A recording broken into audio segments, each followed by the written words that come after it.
Welcome to the Kentucky History Channel, where we strive to bring you all the Kentucky history content you want and you deserve. Kentucky is a part of all of us, and we plan on covering all the history we can, from Pike County to Fulton County, from Louisville to Harlan.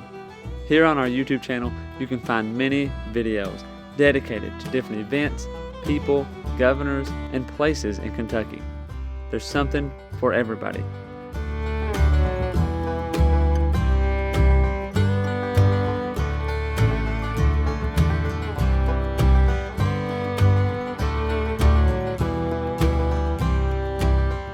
While you're here, if you like the channel, hit the subscribe button and the notification button so you get notified anytime new Kentucky history is available. And if you want to support the channel, we have a Patreon page as well, or patreon.com/KYHistoryPod. Welcome back to the Kentucky History Podcast. I'm your host, Jamison Cable, and we're going to continue our talk with Jessica Dawkins and John Walker of Liberty Hall in Frankfort. Yeah, and you all had, you bring up the timeline, and a lot of time in Kentucky history in general, and probably national history as well, people always focus on the Revolutionary War, the Civil War, World War II, those kind of things, or Great Depression, those sorts of areas. But you mentioned how the about how Liberty Hall kind of was focused on that 1800 to 1830 time, which is a time that's really not that much discussed. But then once you broaden it out, you really cover it all. There's so much going on that, like you just said, that you can connect to. Yeah, absolutely. There's a lot here that we just do not. It's like we're doing our best, and by this time next year, we're hoping to have kind of a second, third generation focus at the upstairs because they deserve it, honestly, and those stories are just as important. But you're absolutely right. I say almost every day here, the gap between Blue Licks and Perryville, and it's not that these things, I think it's because it's a great area for Kentucky. We don't understand a lot of things. One, like enslavement and a lot of things happening with enslavement and the solidification and codification of that, even in our own state, is something that many of us are ashamed of. And so we just kind of shy away from talking about it.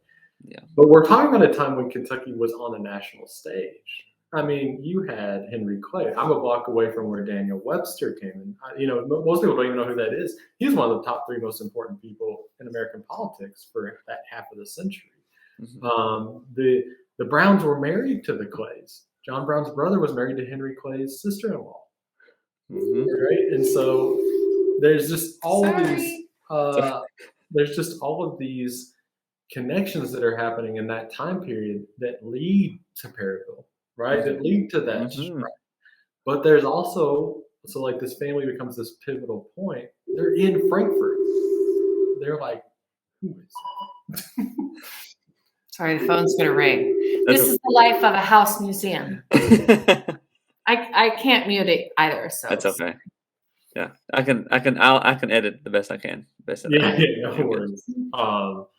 Yeah, so long story short, you're talking about a time period that we need to understand because the real machinations, the statecraft of solidifying Kentucky.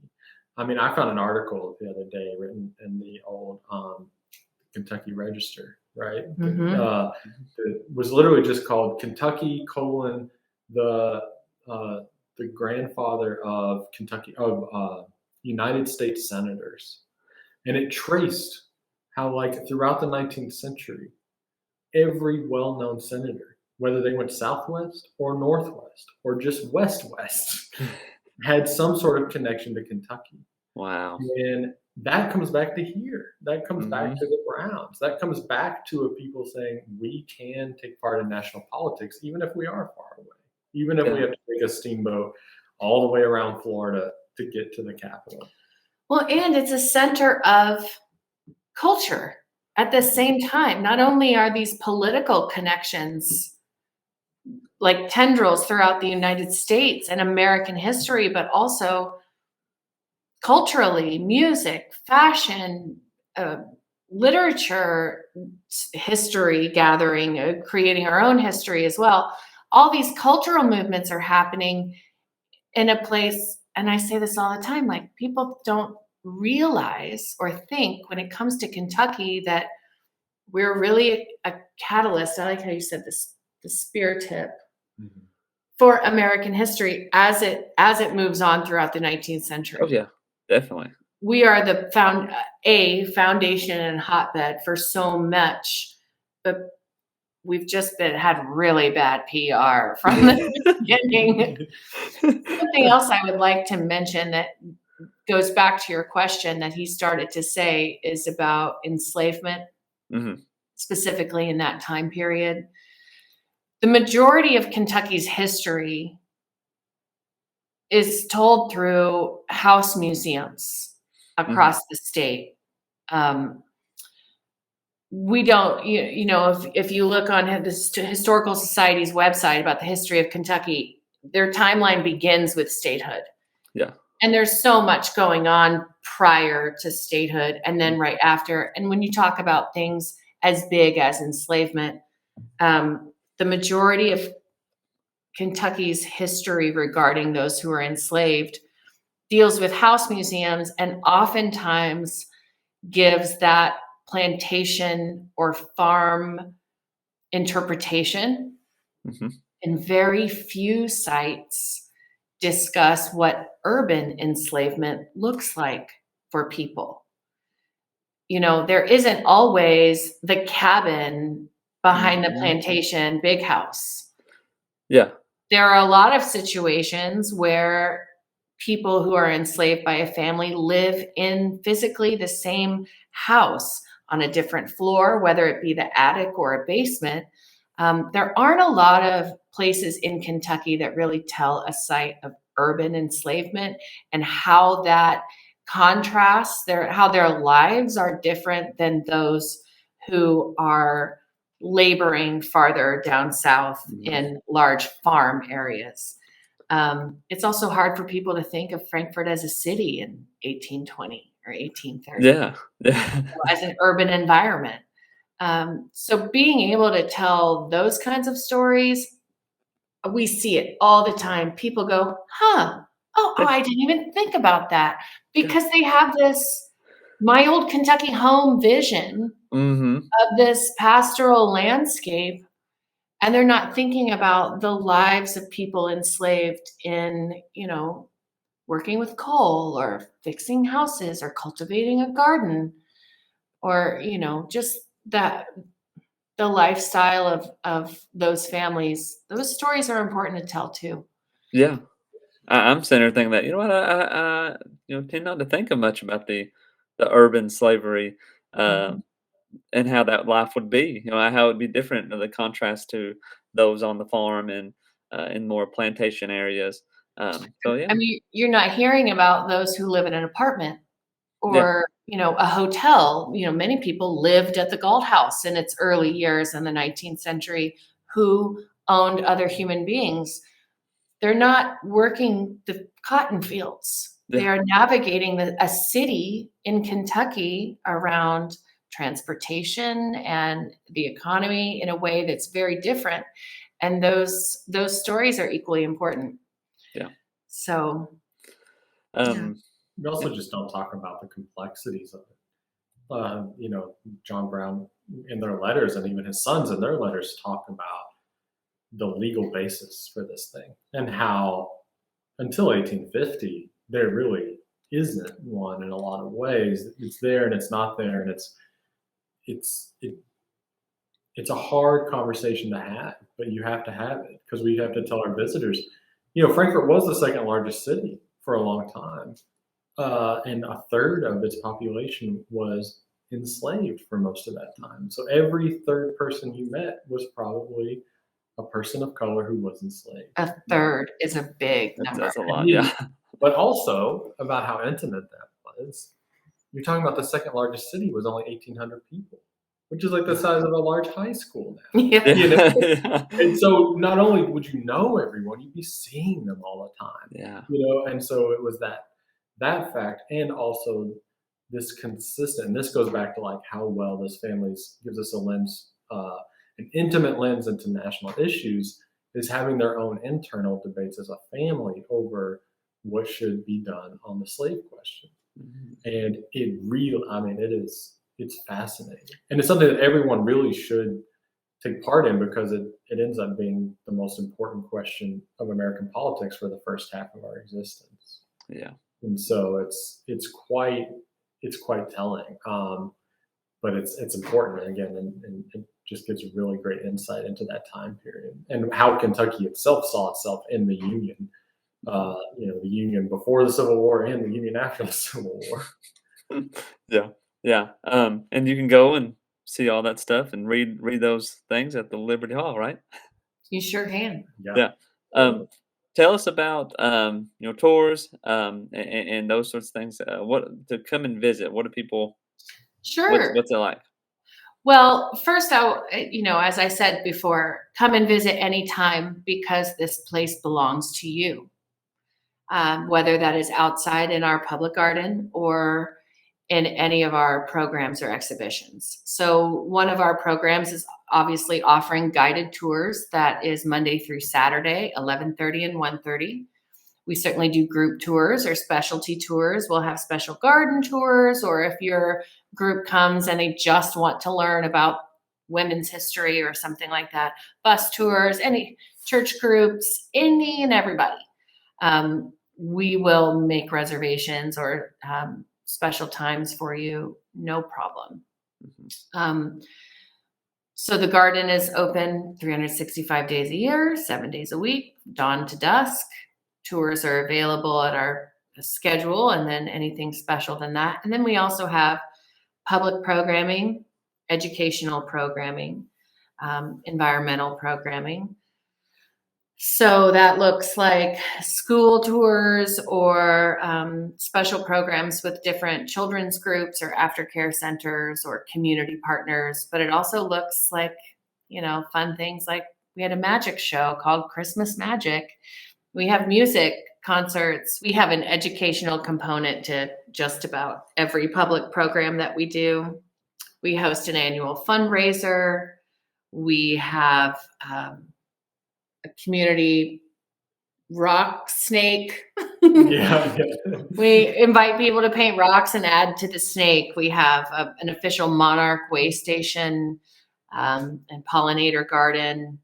We also have changing exhibits. We have, a gift shop. A museum store. We have a wonderful museum store with really neat merchandise. Another connection is, and I don't know if you know this or we mentioned it before, part of our interpretive plan includes telling the stories of all the generations that came after John and Margaretta. And one of their direct descendants is a children's book author named Margaret Wise Brown, who wrote Goodnight Moon, Runaway Bunny. Oh, wow.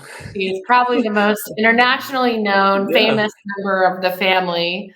But we also have a great deal of merchandise for her in the museum store. So Margaret Wise Brown came to Liberty Hall on several occasions when she was younger, and even she looked for the Gray Lady. Well, I was going to ask about the Gray Lady. So what's the deal with the Gray Lady? What isn't the deal with the Gray Lady? We've been asking that for a long time. When John was talking about the material record, we have letters written by Margaretta Varick, who is the real name. The Gray Lady was a real person. She was an aunt to Margaretta Brown, maybe her namesake. But I think, in families like that, they just kind of pass around the same names. Margaretta Varick was an aunt to Margaretta Brown, and they wrote letters. They corresponded throughout their lives, and we have some of those letters. And when I saw it in our archive, I just couldn't help but think, there's the handwriting of the Gray Lady. That is a tangible, incredible thing just to see. But I didn't realize how deeply she was ingrained in the local culture until we attended the Capital City Museum and the city of Frankfort come together to have a haunting on the hill every October at Fort Hill Park. And we were one of the people, and kids dress up and they come in and get candy. And this little girl came down the hill, and as soon as I saw her, I knew exactly who she was. She was 9 years old, dressed as the Gray Lady for Halloween. That's a huge deal. I thought it was so precious. But she was a real person who passed away in the house on a visit here. The stories have been passed down by the Brown family, equally as important as their impact in national politics. So Aunt Varick, as the family called her, our beloved ghost, or old Aunt Varick. The first time the family notices that her spirit has maybe hung around is in the 1820s. Mm-hmm. She's mentioned again in the 1850s. She really takes a hold on one of the family members whose name was Mame Scott, Mary Mason Scott. She appears to Mame 3 nights in a row in the 1880s. And Mame is a teenager. This is the height of spiritualism. It becomes Mame's like whole personality. She becomes a tarot card reader and holds seances, and she really gets into spiritualism in the Victorian era and Edwardian time, Gilded Age time of Liberty Hall's history. So she really solidifies the memory of old Aunt Varick in the modern culture. Mm-hmm. The Courier Journal starts writing about the Gray Lady's hauntings in the 1920s. So the papers have been covering her for over a century. She is one of the oldest stories in Kentucky, ghost stories, I mean, and any book on hauntings or ghosts in Kentucky, the Gray Lady is right there. Probably the most famous ghost in Kentucky. And I can tell you, I get calls, if not once a week, definitely once every 2 weeks. Oh, yeah. Of someone who just wants to know more. Oh, yeah. You know, and from all over the country. She kind of captivates a lot of people.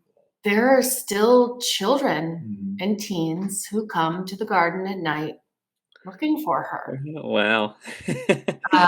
You know, but again, she goes from real person, real family member to a regional and cultural icon that children dress up as for Halloween.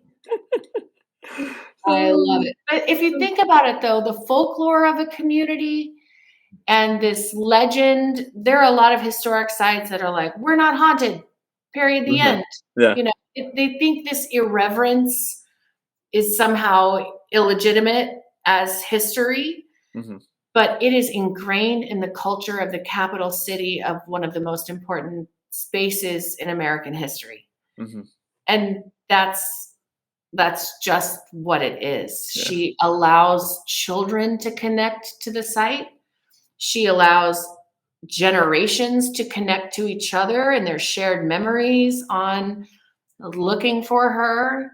She allows children to be brave and face unknown ideas at an early age in a safe way. You know, there are so many benefits to her. In fact, I had a student from EKU call about 2 months ago, and she asked me if we talk about the Gray Lady at all. And I was like, well, yeah. Did you look at her website? And she said, well, yeah, I saw something on your website, but I want to know if they talk about it on tours or if you are open to it.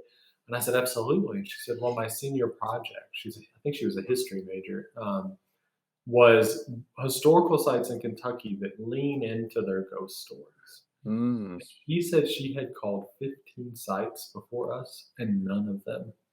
Wow. Well, they don't. She even said some people just hung up on her, and then with any known ghost stories. And it was, you don't have to believe in the ghost to actually, like, it's a part of the history of the site because stories are as important as the documents. Yeah. Well, and I can just tell you this. I am not going to do things the way they've always been done. Just as as the director of the site and what direction we are going, it is so important that we are loved and cared for and valued by the people of Kentucky. I mean, we're a National Historic Landmark. The Department of the Interior believes that we are important to the fabric of our citizenry. And I'm not going to give up on that mission, but I am going to do it differently than the way it's done. Not only that, but history is about people, and humans and people have hearts and flaws and all sorts of fun character ideas. And so you can't just discount something so huge. For example, I gave a talk workshop. I had a program with a group of educators last October when it came Halloween time. And one of the things that I talked to them about, especially in schools or through teachers, because I've seen a million field trips where the teachers be like, oh, in an effort to calm the children, just say like, ghosts aren't real. And while that is not for me to decide whatever somebody believes, what I know is that there are many cultures, specifically indigenous cultures, Latin communities, where a connection to spirits in another realm other than the living is deeply ingrained in their culture. And when you tell young children who are from one of those cultures that ghosts aren't real, you're invalidating their cultural beliefs. Yeah. And I'm not going to do that. So I think it's really important that we recognize the Gray Lady for what purpose she serves. Aside from, we're not sitting here talking about whether the spirit physically lingers up and down the stairs like the photo in the 1960s shows. What we are saying is that Liberty Hall is an anchor to this community, from hauntings and Halloween culture to the fabric of the United States and its beginnings and everything in between. So she is one of the most important people we discuss in our tours every day. Well, not only is the site and the Browns, have a long history, but she has a 200+ year history as well. If it's mentioned in the 1820s, I mean that's a good long history. So very much. I'm pretty sure we were in the newspaper. I think it was 2022, October of 2022, in the Louisville Courier-Journal, and I think the headline was "Haunting for 200 Years." That's pretty good. I mean, we'll take the press. Yeah. Now, with the Liberty Hall, there is a website. I've been sharing it throughout the podcast here. You can find a lot of information on it. But real quickly, you two tell us how to connect to Liberty Hall, how to do all those things, and what you got coming that you really want people to know about. Well, of course, you can reach us by our website, but we also have social media platforms: Facebook, Instagram, Twitter, and I think we even have TikTok, but we're old people, so. So you can find us on social media platforms. We are also always answering the phone, but really one of the best ways to know what we are up to is staying connected with us on social media and then joining our mailing lists, whether that is physical mail by the U.S. Postal Service or digital mail through our e-blasts that go out. Those are probably the two best ways, the digital and mailing platforms, to receive information about our events and programs. We have a great deal of things that go on all year round, and sometimes we can be lost in an algorithm, but the best way is to just give us your email address and we'll make sure you get those monthly newsletters. And if you give us your mailing address, then you get invitations, our annual report, just kind of all the things that we do by mail. So mailing address, email address, and our social media platforms. I think that's about right. Always come by. Come by. Or if you're from other parts of the state and you have a question, call. And we are responsive, or email either me or info or anyone, and we will try to get you. We know there are people out there who are interested and want to do research, but maybe they live down in Paducah or down Pulaski County or, anywhere. And if they are interested in any aspect of the history of the site, we want to be able to cater as much as possible within reason to helping Kentuckians understand and celebrate this aspect of their history. And field trips too, right? Yeah. We do it all. We have, where people rent the house or the grounds for birthday parties. We've had a considerable amount of celebration of life gatherings, weddings, and everything in between. So we always just say, if the front door is open, come on in. Yeah. Also, I'll make the plug as well. It is a nonprofit, so if you want to donate, you can do that as well. It's pretty easy. You can do it online. I'm sure you can also just mail a check or whatever you wanted to do. If you, we even have Venmo. Oh wow! Well, there you go. We don't discriminate when it comes to money. You can give it to us any way you need to. There you go. Yeah, and of course, part of the podcast wants to keep as much Kentucky history alive as we can, especially the historical sites. So get out there and visit them and support them the best you can. Jessica and John, anything else before we go? Just sincere gratitude. Thank you so much. We met you at an event with several other museums and historical sites, and you invited us to join you. And anytime we can share and invite, it really means a lot to us. So thank you for your time and effort in making sure Liberty Hall stays with the hearts and the minds of the people. There you go. Well, again, thank you all for coming on. The invitation's out there if you ever want to come back on and talk about some new developments in the history of Liberty Hall. There, you're more than welcome to as well. And without anything else, thank you all for joining us, and thank you all for listening. And we'll see you next time. Yeah, thank you so much. Thank you. Welcome to the Kentucky History Channel, where we strive to bring you all the Kentucky history content you want and you deserve. Kentucky is a part of all of us, and we plan on covering all the history we can, from Pike County to Fulton County, from Louisville to Harlan. Here on our YouTube channel, you can find many videos dedicated to different events, people, governors, and places in Kentucky. There's something for everybody.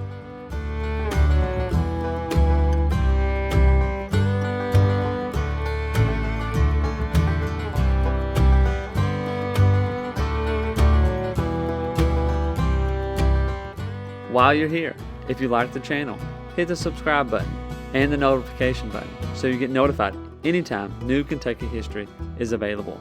And if you want to support the channel, we have a Patreon page as well, or patreon.com/KYHistoryPod.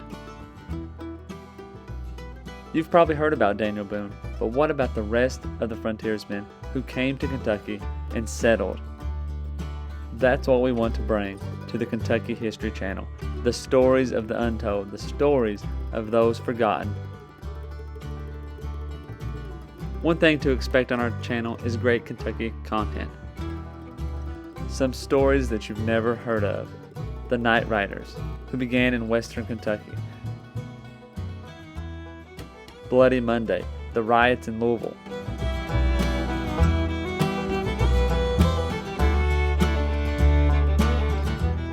The assassination of Governor Goebel, the only governor ever assassinated in the United States. Stories from all over Kentucky, stories that are unforgettable once you've heard them. You can find out who counties in Kentucky are named after and how your county got started. From beginning to end, we plan to document every county in Kentucky, all 120. Reach out to us on all of our social media platforms.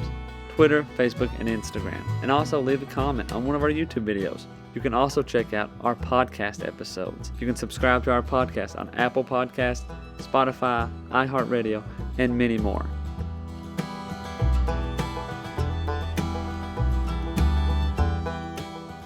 We're always seeking to find more Kentucky history so we can bring it to you, the viewers, the listeners. We want all the stories and all the events from Kentucky's great history to be told and shared everywhere.